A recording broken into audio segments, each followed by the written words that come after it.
उत्तराखंड की पहाड़ियों में ऐसी कई जगह हैं जिनका जिक्र शायद इतिहास की किताबों या बड़े टूरिस्ट गाइड्स में ना मिले, लेकिन स्थानीय लोगों की यादों, लोक कथाओं और पीढ़ियों से चली आ रही कहानियों में ये आज भी पूरी तरह जीवित हैं।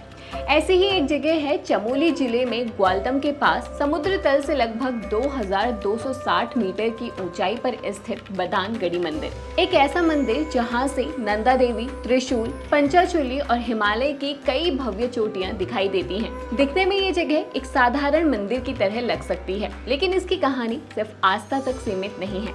सदियों पहले ये जगह एक महत्वपूर्ण गढ़ यानी किला हुआ करता था। गढ़वाल और कुमाऊं की सीमा के पास स्थित होने की वजह से इसका महत्व इतना ज्यादा था कि हर शासक इस पर नियंत्रण बनाए रखना चाहता था। कत्यूरी राजाओं के दौर से लेकर बाद के कई राजवंशों तक इस जगह ने इतिहास के कई उतार चढ़ाव और सत्ता संघर्षों को देखा है, और आज भी यहाँ बिखरे पुराने अवशेष, स्थानीय लोक कथाएं और लोगों की अटूट आस्था इस जगह और मंदिर के गौरवशाली अतीत की गवाही देते हैं। तो आस्था के इस एपिसोड में आज बात बदानगढ़ी मंदिर और इसके इतिहास की।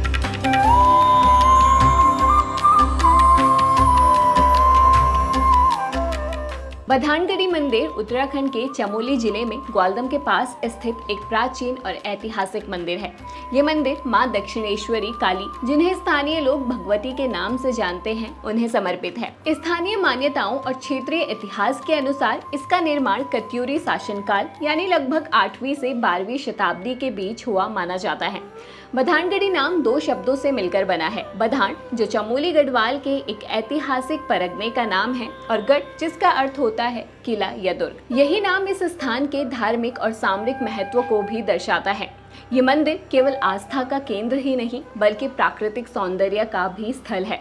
यहाँ से चौखंबा, त्रिशूल, नंदा देवी, नंदा घुटी, नंदकोटी, पंचाचूली, हाथी और घोड़ा जैसी हिमालय की कई भव्य चोटियों के दर्शन होते हैं। जब मौसम साफ होता है तो बर्फ से ढकी ये चोटियां और भी खूबसूरत दिखती हैं। लेकिन बदानगढ़ी की पहचान सिर्फ एक मंदिर के रूप में नहीं रही है। प्राचीन समय से ये जगह एक खास गढ़ यानी किले के रूप में जानी जाती थी। ये गढ़ गढ़वाल और कुमाऊं की सीमा के पास था, इसलिए इसका सामरिक महत्व बहुत अधिक था। इतिहास के अलग अलग कालखंडों में ये क्षेत्र दोनों पहाड़ी राज्यों के बीच संघर्ष और शक्ति प्रदर्शन का केंद्र बना रहा। माना जाता है कि यहाँ शासकों के प्रतिनिधि और सैनिक तैनात रहते थे, जिनका काम सीमा की निगरानी करना और किसी भी बाहरी आक्रमण को रोकना था। बदानगढ़ी पर नियंत्रण का अर्थ केवल एक किले पर अधिकार प्राप्त करना नहीं था, बल्कि पिंडर घाटी और कत्यूर घाटी को जोड़ने वाले व्यापारिक और सामरिक मार्गों पर पकड़ बनाना भी था। यही कारण था कि इस क्षेत्र पर अधिकार बनाए रखने के लिए कई शासकों और राजवंशों के बीच संघर्ष होते रहे।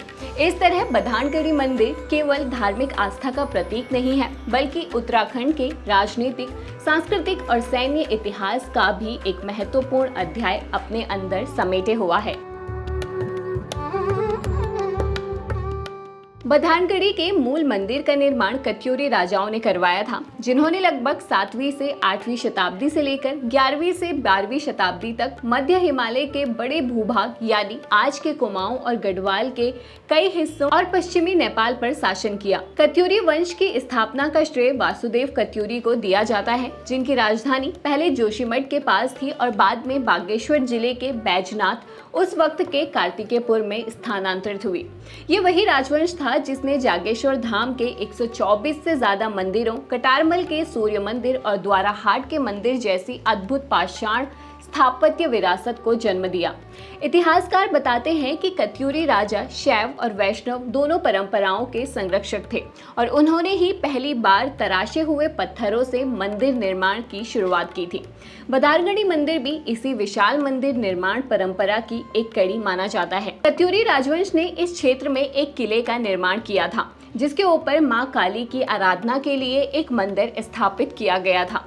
कहते हैं कि बदानगढ़ी पठार पर देवी दक्षिणेश्वरी काली की स्थापना कर इसे एक शक्तिपीठ की मान्यता दी गई थी। आज भी मंदिर के गर्भगृह में काली मां की उग्र प्रतिमा विराजित है, जिन्हें भगवती के रूप में पूजा जाता है। साथ ही यहाँ पर एक शिवलिंग भी स्थापित है। स्थानीय मान्यता है कि यहाँ देवी को प्रसन्न रखने से पर्वतीय क्षेत्रों में सुख शांति बनी रहती है। 17वीं शताब्दी में कुमाऊं पर जब चंद वंश का शासन था और उस दौर में सबसे शक्तिशाली राजाओं में से एक बाज बहादुर चंद ने पिंडार घाटी में बधानगढ़ी पर आक्रमण किया और गढ़वाल की सेना को पराजित किया। ये मंदिर उस समय देवी नंदा का प्रमुख पीठ माना जाता था। विजय के प्रतीक स्वरूप राजा बधानगढ़ी मंदिर से देवी की मूर्ति को अपने साथ अल्मोड़ा ले गए। वहाँ उन्होंने मूर्ति को चंद राजाओं के राजमहल मल्ला महल परिसर में स्थापित किया और नंदा देवी को कुलदेवी के रूप में पूजना शुरू किया। उसके बाद गोरखा शासन खत्म होने के बाद साल 1815 में अंग्रेज अधिकारी और कुमाऊं के पहले कमिश्नर जॉर्ज विलियम ट्रेल ने मां नंदा देवी की मूर्ति को मल्ला महल से हटाकर वर्तमान नंदा देवी परिसर के पास स्थित उद्योग चंद्रेश्वर मंदिर में स्थापित करवाया। उस समय ये व्यवस्था प्रशासनिक कारणों से की गई थी। दरअसल इसको लेकर स्थानीय लोगों के बीच एक प्रसिद्ध लोक कथा भी प्रचलित है। कहा जाता है कि एक बार जब कमिश्नर ट्रेल नंदा देवी शिखर की ओर यात्रा पर गए तो अचानक उनकी आंखों की रोशनी धुंधली होने लगी। उस दौर में लोगों ने इसे मां नंदा देवी की नाराजगी और देवी दोष के रूप में देखा। धीरे धीरे ये बात पूरे क्षेत्र में फैल गई और लोगों का मानना था कि देवी अपनी मूर्ति को पुराने स्थान से हटाए जाने पर प्रसन्न नहीं थी। कहा जाता है कि जब यह बात ट्रेल तक पहुंची तो उन्होंने स्थानीय लोगों की आस्था और भावनाओं का सम्मान किया। इसके बाद लगभग 1816 के आसपास उद्योग चंद्रेश्वर मंदिर के पास मां नंदा देवी के लिए एक अलग मंदिर का निर्माण करवाया गया। फिर विधि विधान और धार्मिक अनुष्ठानों के साथ मां नंदा देवी की मूर्ति को यहाँ स्थापित किया गया। मान्यता है कि इसके बाद सब कुछ सामान्य हो गया और लोगों की श्रद्धा पहले से भी ज्यादा बढ़ गई। आज भी ये कहानी अल्मोड़ा के आसपास के क्षेत्रों में सुनाई देती है। बधानगढ़ी मंदिर से जुड़ी एक और रोचक लोक कथा स्थानीय लोगों के बीच प्रचलित है। कहा जाता है कि जब कत्यूरी शासकों ने इस मंदिर की स्थापना की थी तब मंदिर के चारों तरफ दिव्य स्तंभ मौजूद थे। लोक मान्यताओं के अनुसार ये स्तंभ केवल पत्थर के खंभे नहीं थे बल्कि देवी की अलौकिक शक्ति और इस पवित्र स्थान की रक्षा के प्रतीक माने जाते थे। समय के साथ ये स्तंभ रहस्यमयी तरीके से लुप्त हो गए, लेकिन उनकी कहानी आज भी पहाड़ की लोक स्मृतियों में जीवित है। गांव में बुजुर्ग आज भी बच्चों को ये कथा सुनाते हैं, जिससे ये पीढ़ी दर पीढ़ी आगे बढ़ती रही है।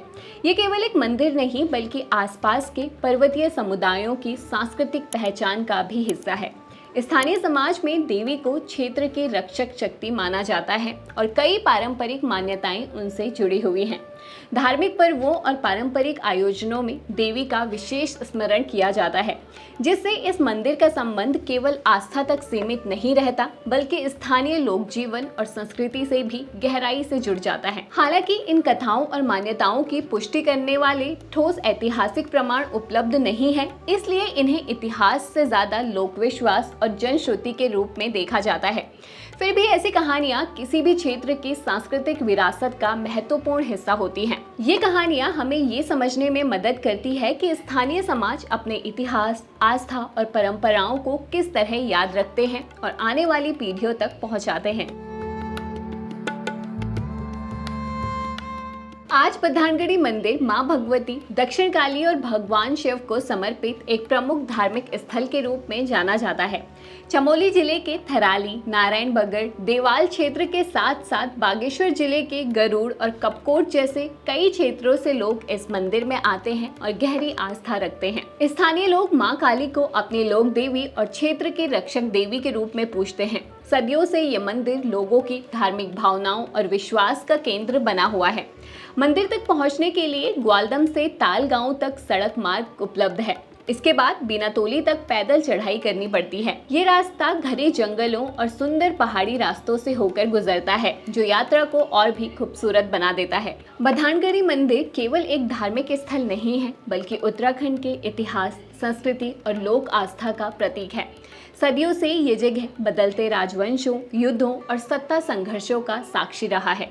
कभी ये गढ़वाल और कुमाऊं की सीमा पर स्थित एक महत्वपूर्ण गढ़ हुआ करता था, जहां से आसपास के क्षेत्रों और व्यापारिक मार्गों पर नजर रखी जाती थी। यही कारण है कि बधानगढ़ी का महत्व केवल धार्मिक नहीं बल्कि सामरिक और राजनीतिक दृष्टि से भी बेहद महत्वपूर्ण माना जाता है।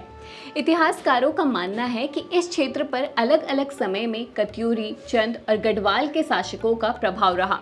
समय के साथ कई राजवंश आए और चले गए, लेकिन बधानगढ़ी की पहचान और लोगों की आस्था कभी कम नहीं हुई। यहाँ के प्राचीन पत्थर और अवशेष आज भी उस दौर की याद दिलाते हैं जब ये क्षेत्र पहाड़ों की राजनीति और सुरक्षा व्यवस्था का महत्वपूर्ण केंद्र हुआ करता था। बधानगढ़ी से जुड़ी लोक कथाएं और मान्यताएं भी इसे खास बनाती हैं। स्थानीय लोगों का विश्वास है कि यहाँ विराजमान देवी सदियों से पूरे क्षेत्र की रक्षा करती आ रही है। यही वजह है कि आज भी दूर दूर से श्रद्धालु यहाँ दर्शन करने पहुँचते हैं और अपनी आस्था देवी के चरणों में अर्पित करते हैं। इस मंदिर की एक और विशेषता इसका अद्भुत प्राकृतिक सौंदर्य है। जब कोई श्रद्धालु इस ऊंची पहाड़ी पर पहुंचकर देवी के दर्शन करता है और सामने फैले हिमालय को निहारता है तो वो केवल एक मंदिर नहीं देख रहा होता, बल्कि उत्तराखंड के सदियों पुराने इतिहास, संस्कृति और आस्था से भी रूबरू हो रहा होता है। यही कारण है कि बधानगढ़ी मंदिर आज भी लोगों के लिए श्रद्धा, इतिहास और विरासत का अनमोल केंद्र बना हुआ है। तो ये थी बधानगढ़ी मंदिर की कहानी। आपको वीडियो कैसा लगा हमें कमेंट करके जरूर बताएं। वीडियो अच्छा लगा हो तो इसे लाइक और शेयर करें और घुघुती को सब्सक्राइब करना ना भूलें। धन्यवाद।